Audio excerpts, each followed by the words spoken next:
স্ত্রী স্বামীকে বলেছে যে তার সাথে সংসার করতে চাইলে স্বামী যেন তার মায়ের সাথে সকল সম্পর্ক ছিন্ন করে। এই অবস্থায় স্বামী কি করবে? তার বাবা মারা যাওয়ার পর আর মা দ্বিতীয় সংসার করছিলেন। কোনো স্ত্রী যদি তার স্বামীকে এরকম আলটিমেটাম দেয় যে তুমি আমার সাথে সংসার করতে হলে, অর্থাৎ তুমি আমার স্বামী হিসাবে থাকতে হলে তোমার মায়ের সাথে সম্পর্ক ত্যাগ করতে হবে, তাহলে এটা একাধারে কিয়ামতেরও একটা আলামত, আবার একাধারে এই ভদ্র মহিলার বেকুব হওয়ারও লক্ষণ। কিয়ামতের আলামত এই অর্থে যে একজন মহিলা তিনি স্বামীকে শর্ত দিচ্ছেন যে তুমি সংসার করতে হলে আমার এই কাজ করা লাগবে।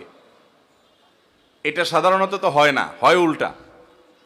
যদিও অন্যায়ভাবে এরকম কোনো শর্ত যদি স্বামীও তার স্ত্রী দেয় সেটাও অন্যায়।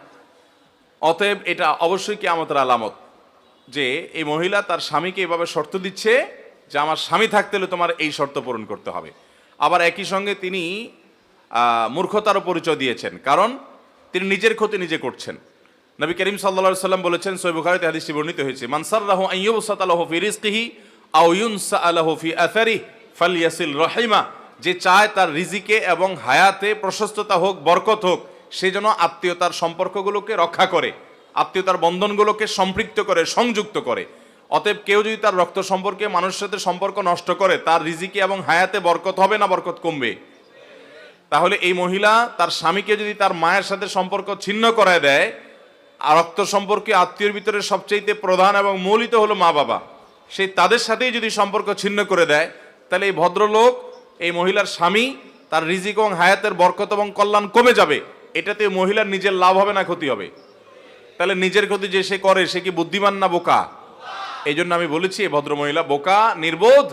আপনার শাশুড়ি আপনার কাছে কোনো কারণে অপছন্দনীয় হতে পারে, কিন্তু আপনার স্বামীর যেহেতু মা, অতএব আপনি বরং তাকে উপদেশ দিবেন যে কোনো মূল্যে তুমি তার সাথে সম্পর্ক বজায় রাখো। আপনার কাছে খারাপ লাগে, আপনি প্রয়োজনে নিজেকে বাঁচিয়ে রাখেন যদি তার জুলুমে আপনি অতিষ্ঠ হন, এরকম কিছু হয়।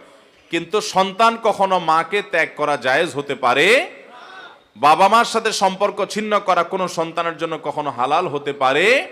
নবী করিম সাল্লাল্লাহু আলাইহি সাল্লাম বলেছেন, কয়েকটা লোকের আমল ইবাদত কবুল হয় না, সালাত কবুল হয় না, এর ভিতরে একটা হলো আক, অর্থাৎ মা বাবার অবাধ্য সন্তান। অতএব এই নারী যে কথা বলছেন, সেই নারীর কথা শোনা স্বামীর জন্য কোনো অবস্থাতে জায়েজ নয়, বরং তার কথা লঙ্ঘন করা ফরজ। এই নারী তাকে হারাম কাজ করতে বলছে, এই হারাম কাজ স্ত্রী কেন, অন্য কেউ যদি বলে সেটা শোনা যাবে।